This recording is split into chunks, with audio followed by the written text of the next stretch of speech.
ശുദ്ധപരമദിവ്യകാരുണ്യത്തിന് നേരവും ആരാധനയും സ്തുതിയും പുകഴ്ചയും ഉണ്ടായിരിക്കട്ടെ. ഓരോ പ്രഭാതത്തിലും പുതിയ സ്നേഹം നൽകി ഞങ്ങളെ ഓരോരുത്തരെയും ശക്തിപ്പെടുത്തുന്ന കാരുണ്യവാനായ കർത്താവെ, ഞങ്ങളങ്ങയെ സ്തുതിച്ച് ആരാധിച്ച് മാത്രപ്പെട്ട് അങ്ങേക്ക് നന്ദി പറയുന്നു. ഇന്നേ ദിനം നീ തന്ന എല്ലാ കൃപകളും സ്വീകരിക്കുവാൻ, യോഗ്യമായ ജീവിതം നയിക്കുവാൻ ഞങ്ങളെ ഓരോരുത്തരെയും അനുഗ്രഹിക്കണമേ. നീ ഞങ്ങളെ സംരക്ഷിക്കുകയും പരിപാലിക്കുകയും ചെയ്യുന്നുവെന്ന ഉത്തമമായിട്ടുള്ള ബോധ്യത്തിൽ ജീവിക്കുവാൻ ഞങ്ങൾക്ക് ഓരോരുത്തർക്കും കൃപ നൽകണമേ. ഇന്നേ ദിനം നിൻ്റെ സ്നേഹത്തിൻ്റെ തികവിൽ ജീവിച്ചുകൊണ്ട് നിന്നെ മഹത്വപ്പെടുത്തുവാൻ തക്കവിധം ഞങ്ങളെ ഓരോരുത്തരെയും അനുഗ്രഹിക്കണമേ. കാരുണ്യവാനായ കർത്താവേ, ഇതാ സമ്പൂർണ്ണമായിട്ട് നിൻ്റെ കരങ്ങളിൽ ഈ പ്രഭാതത്തെ സമർപ്പിക്കുന്നു. ഇസ്രായേൽ ജനത്തെ അങ്ങ് തിരഞ്ഞെടുത്തുകൊണ്ട് സ്വന്തം ജനതയാക്കി മാറ്റി അങ്ങ് അവരെ സംരക്ഷിക്കുകയും പരിപാലിക്കുകയും വഴി നടത്തുകയും കാനാൻ ദേശത്തേക്ക് നയിക്കുകയും ചെയ്തു.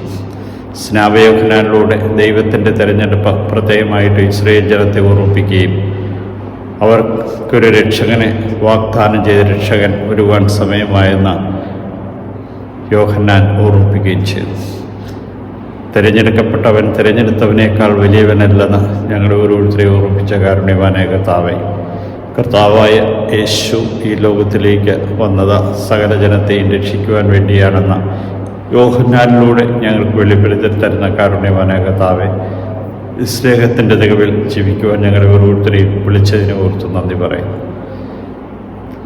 ഈശോയെ, ഞങ്ങൾക്ക് വേണ്ടി കുരിശിൽ ബലിയായി തീരുവാൻ അങ്ങ് കടന്നു വരുന്നുവെന്ന് യോഹന്നാനിലൂടെ ഞങ്ങളെ വെളിപ്പെടുത്തി ഞങ്ങളെ ഓരോരുത്തരെയും അനുഗ്രഹിക്കുന്ന അങ്ങനെ അനന്തമായ സ്നേഹത്തിൻ്റെ തികവിൽ ഇന്ന് ഞങ്ങളെ നയിക്കുകയും ശക്തിപ്പെടുത്തുകയും അങ്ങ് ഈ ലോകത്തിലേക്ക് കടന്നു വന്നുവെന്നും ഞങ്ങൾക്ക് വേണ്ടി ജീവൻ ബലി കഴിച്ചുവെന്നും ഞങ്ങളെ ഓരോരുത്തരെയും പൂർണ്ണ ഹൃദയത്തോടെ വീണ്ടെടുത്തുവെന്നും ഉത്തമമായിട്ടുള്ള ബോധ്യത്തിൽ ജീവിക്കുവാൻ ഞങ്ങളെ ഓരോരുത്തരെയും അനുഗ്രഹിക്കണം.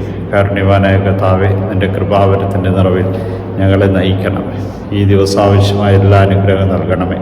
ഈശോയെ നന്ദി, ഈശോയെ സ്തുതി, ഈശോയെ ആരാധന.